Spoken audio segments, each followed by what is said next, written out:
Hello everyone, and welcome to another tips and tricks video pertaining to Europa Universalis 4.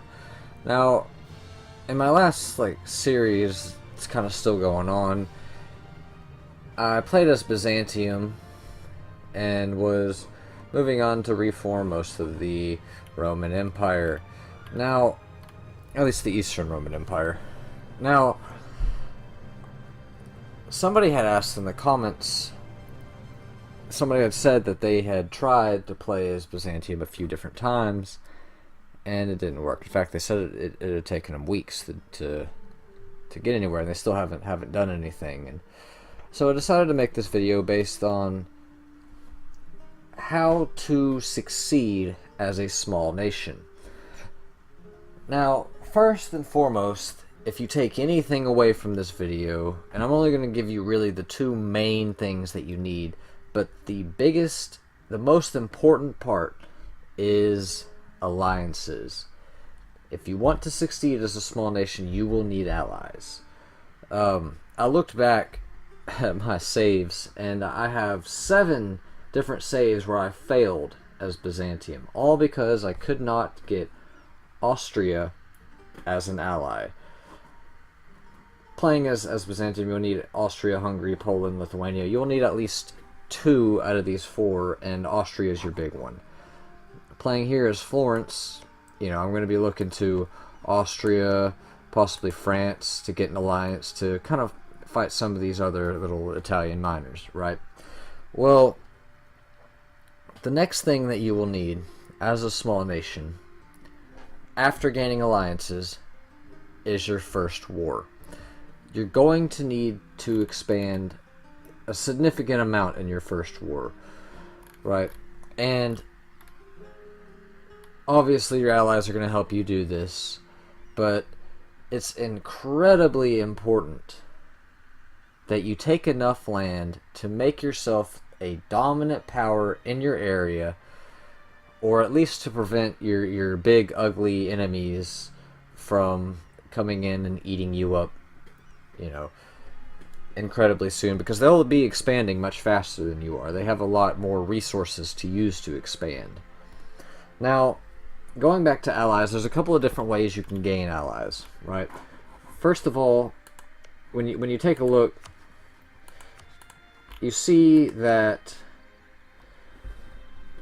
army strength is a decent part of getting an alliance, right?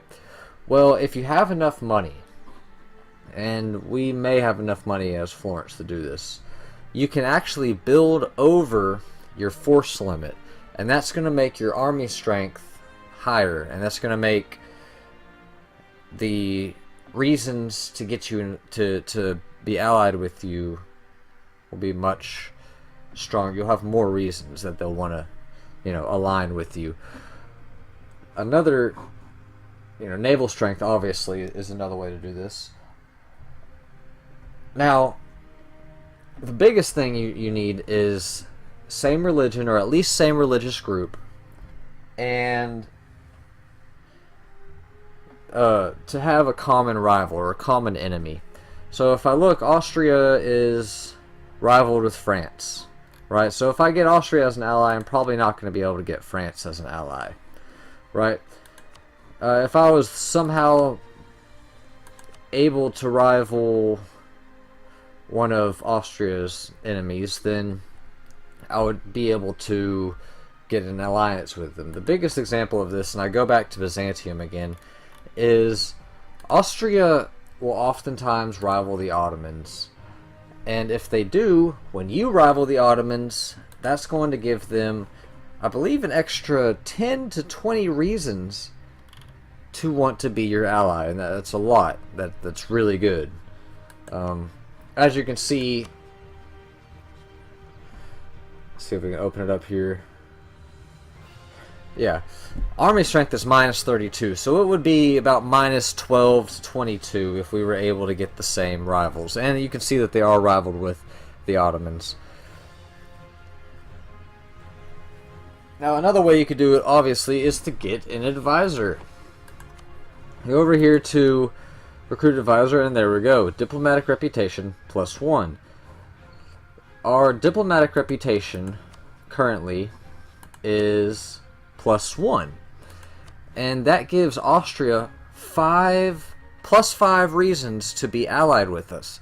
If we were to get this advisor, we would have +5 more reasons. Now, improved relations will also, have an effect. As you can see, we have +25 in, relations with Austria, and they have +6 opinion about us, right? They have a neutral attitude, which is -20, but they have +6 opinion of us. And the higher you can get that opinion, the more likely they'll no longer be neutral. They'll possibly be friendly, or something other than neutral, right?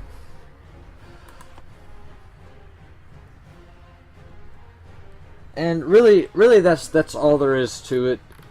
As a small nation, you just need allies. If you take nothing away from this video, at least take away that you just need alliances. That's all.